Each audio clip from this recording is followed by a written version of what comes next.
Straight of Hormuz. Straight of Hormuz में tension बढ़ी, अगले दिन पेट्रोल महंगा। तो सवाल यह है कि वेस्ट एशिया में ऐसा क्या है जो पूरे वर्ल्ड को हिला देता है। यूपीएससी एस्पिरेंट्स के लिए वेस्ट एशिया का रीजन एक इंपॉर्टेंट रीजन है, चाहे प्रीलिम्स हो या mains. Energy security, conflicts, religion, trade route सब यहीं से लिंक्ड हैं। आइए इस वीडियो में आज हम मैप से समझेंगे कि why West Asia controls the world.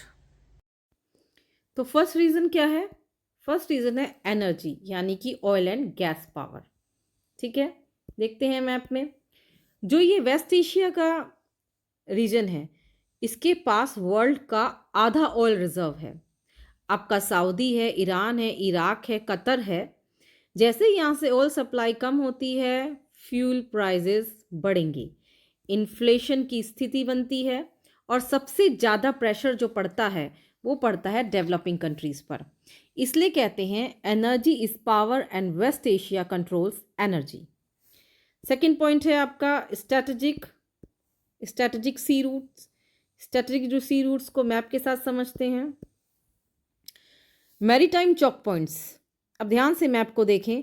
Waste Asia world के तीन इंपॉर्टेंट चौक पॉइंट्स हैं। ठीक है, चौक पॉइंट्स क्या होता है? एक ऐसा नैरो और रिस्ट्रिक्टेड रास्ता होता है जहां से आवाजाही आसानी से बाधित किया जा सकता है। तो कौन कौन से हैं? Straight of Hormuz, Bab Mandeb and Suez canal. Strait of Hormuz से लगभग 20% वर्ल्ड का ऑयल पास होता है। बाब मंदेब से यूरोप एशिया ट्रेड का गेटवे है और Suez Canal shortest Europe Asia route है। अगर इनमें से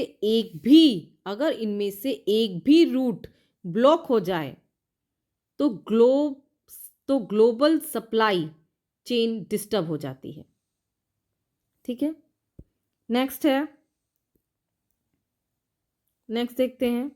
नेक्स्ट है जियोपॉलिटिकल हॉटस्पॉट। ठीक है, अब जियोपॉलिटिकल हॉटस्पॉट में क्या देखेंगे, फिर मैप देखते हैं। वेस्ट एशिया न्यूज में क्यों रहता है हमेशा? क्योंकि यहाँ Israel Palestine issue, Iran Saudi विरोध में रहते हैं, यमन सीरिया वॉर, और इन सब में इन्वॉल्व होती हैं बड़ी पावर्स जैसे यूएसए हो गया, रशिया हो गया, चाइना हो गया।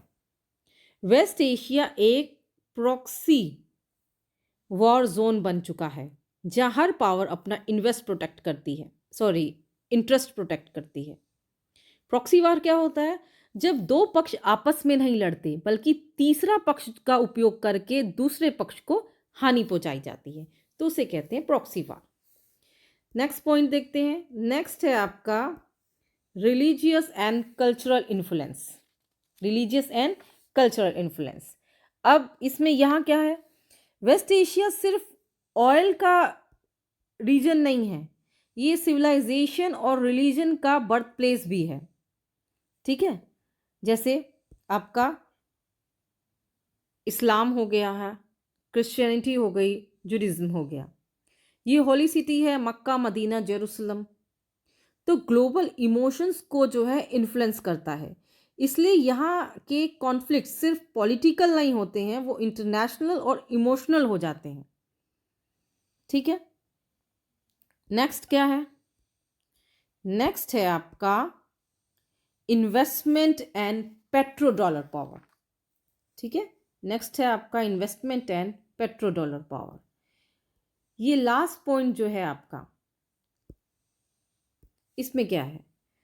ऑयल से जो वेस्ट एशिया जो है दुनिया का सबसे बड़ा ऑयल रिच रीजन है। जब ऑयल बेचा जाता है तो पेमेंट जो होती है आपके यूएस डॉलर में होती है। तो ऑयल से आने वाला पैसा पेट्रो डॉलर। तो पेट्रो डॉलर जाते कहाँ हैं?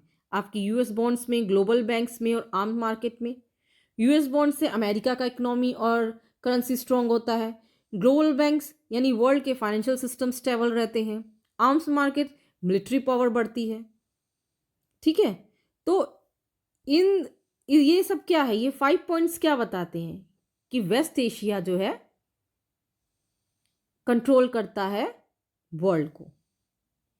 सो these 5 region clearly show why West Asia doesn't why West Asia doesn't just matter, it controls global power and politics. इसीलिए वेस्ट एशिया एक रीजन नहीं है, ये एक ग्लोबल कमांड सेंटर है.